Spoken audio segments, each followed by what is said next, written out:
Hello everyone, welcome to my channel inbox geography.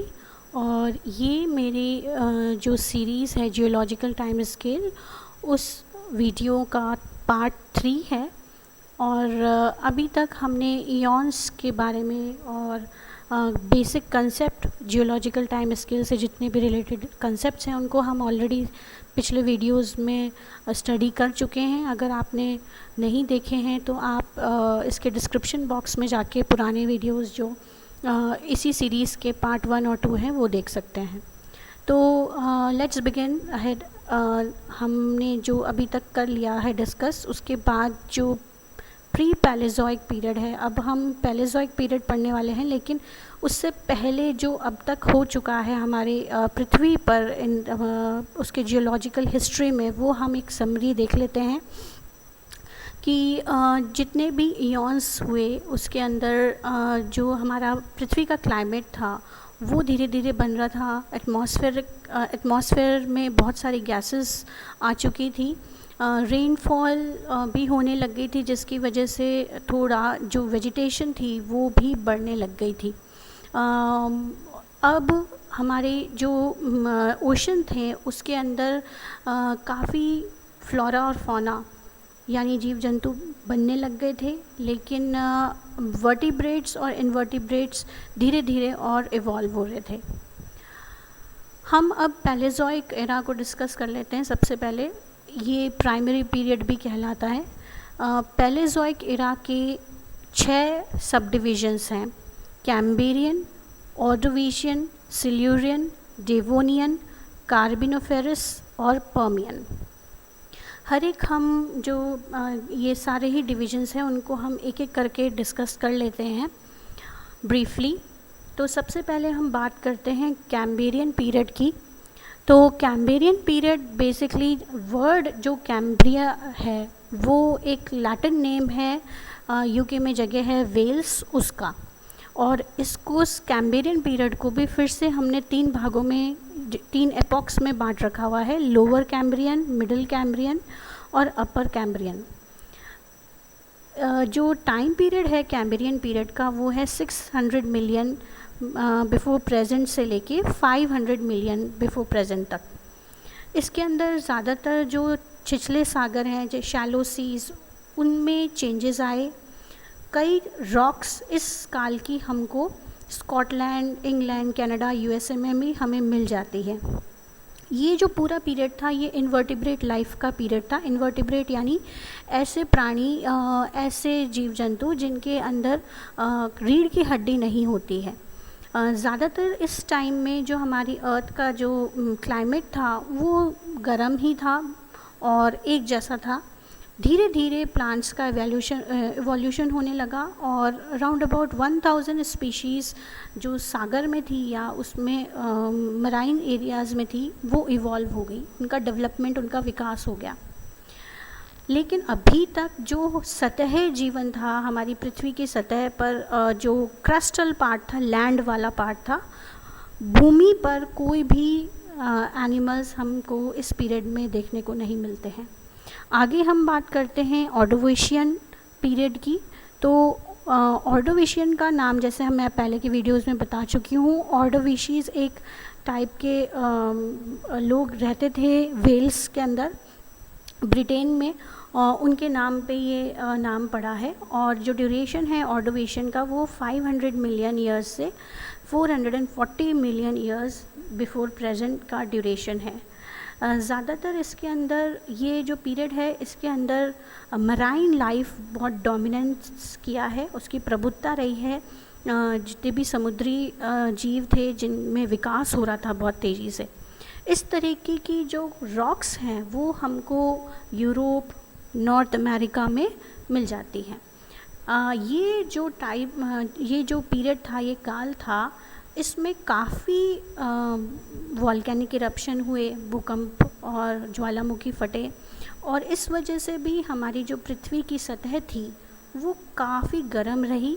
लेकिन हालांकि इसके बाद भी हमारे जितना भी एटमॉस्फेयर या हम वायुमंडल कह सकते हैं उसके अंदर कहीं भी हमें ये तथ्य प्राप्त नहीं होते कि जलवायु कटिबंध यानी जो क्लाइमेटिक जोन्स हैं उसके हमें कहीं साक्ष्य नहीं मिलते हैं। यहाँ पर कई तरीके की धीरे धीरे एनिमल्स जिनमें वर्टिब्रा है यानी रीढ़ की हड्डी है, उनका धीरे धीरे इस पीरियड में विकास होने लग गया। इस ऑर्डोवेशियन पीरियड को भी हमने लोअर और अपर एपॉक्स में डिवाइड किया है। नेक्स्ट आता है सिल्यूरियन पीरियड। तो जो टाइम पीरियड है इसका वो है 440 मिलियन से 400 मिलियन ईयर्स के बीच में।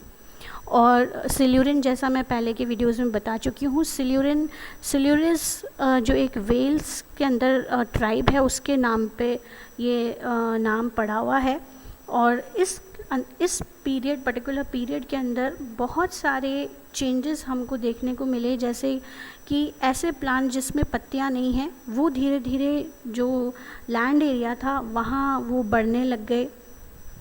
माउंटेन बिल्डिंग यानी जो पर्वत निर्माणकारी प्रक्रिया थी वो कंटिन्यू आगे बढ़ती रही। इसके अंदर कुछ इस तरीके जो तथ्य हैं जो हमें ये सिल्यूरियन पीरियड के बारे में बताते हैं, वो हमें ऑस्ट्रेलिया जो कॉन्टिनेंट है उसमें कहीं जगह मिलते हैं।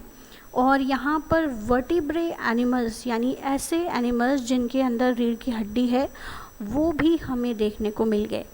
Coral reefs, giant scorpions, first jawed fish भी सिल्यूरियन पीरियड के अंदर धीरे धीरे डेवलप या इवॉल्व होने लग गई थी। प्लांट लाइफ में भी काफ़ी वेरिएशन आने लग गया था सिल्यूरियन पीरियड में। अब हम चलते हैं आगे नेक्स्ट डिवोनियन पीरियड पे। डिवोनियन पीरियड का जो काल है या ड्यूरेशन है वो है 400 से 350 मिलियन ईयर्स अगो। और इसमें बिफोर प्रेजेंट, और इसमें मराइन लाइफ में यानी जितनी भी हमें जीवन, समुद्रिक जीवन मिलता है उसमें काफ़ी बदलाव आए। इस समय जो पर्वत निर्माणकारी प्रक्रियाएं थी और वॉल्केनिक इरप्शंस थे, जो ज्वालामुखी संबंधी प्रक्रियाएं थी, वो काफ़ी तेज़ हो गई थी डिवोनियन पीरियड में। ज़्यादातर जो हमें वार्म या सेमी एरिड क्लाइमेट देखने को मिलता है वो north west Europe, North America, इन जगहों पर इस तरीके के टाइम में जो क्लाइमेटिक चेंजेस आए या जलवायु में जो परिवर्तन आए वो हमें देखने को मिल जाते हैं। लेकिन बाकी जगह नॉर्थ वेस्ट यूरोप और नॉर्थ अमेरिका को छोड़कर बाकी जगह जो जलवायु है या क्लाइमेट है उसमें ज़्यादा चेंजेस नहीं आए थे। इसमें बहुत तेज़ी से डेवलपमेंट हुआ प्लांट लाइफ का। बहुत सारे जो प्लांट ग्रोथ थी जिसमें लीव्स, ब्रांचेस, ट्रीज़ जिसे हम जिसकी कैटेगरी में डालते हैं, वो इस पीरियड में डेवलपमेंट हुई। और डिवोनियन पीरियड के सबसे इम्पॉर्टेंट कैरेक्टरिस्टिक ये है कि इसको जाना जाता है फिशेस की ग्रोथ के लिए। तो सी लाइफ में बहुत एक्सटेंसिव इवॉल्वमेंट हुआ। एम्फीबियंस भी इवॉल्व हुए इसके अंदर, माइट्स, स्पाइडर्स, और लैंड पर भी इसका जो एनिमल्स हैं वो हमें देखने को मिल गए। विंगलेस इंसेक्ट्स भी इसी पीरियड में, डिवोनियन पीरियड में हुए थे। नेक्स्ट हम बात करते हैं कार्बोनिफेरस पीरियड की। तो कार्बोनिफेरस पीरियड जो है उसके अंदर ज़्यादातर हम जैसे जानते हैं, हमने पहले भी देखा हुआ था कि कार्बोनिफेरस लैटिन शब्द कार्बो और फेरो से बना है।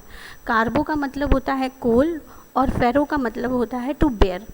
तो कार्बोनिफेरस पीरियड में हमें बहुत सारी जगह बहुत सारे कोल के हमें डिपॉजिट्स मिले हैं। कोल फॉर्मेशन इस टाइम में, यानी जो कोयला है वो काफ़ी जगह पे बहुत बड़ी मात्रा में हमें इसके डिपॉजिट्स मिले हैं इस पीरियड के।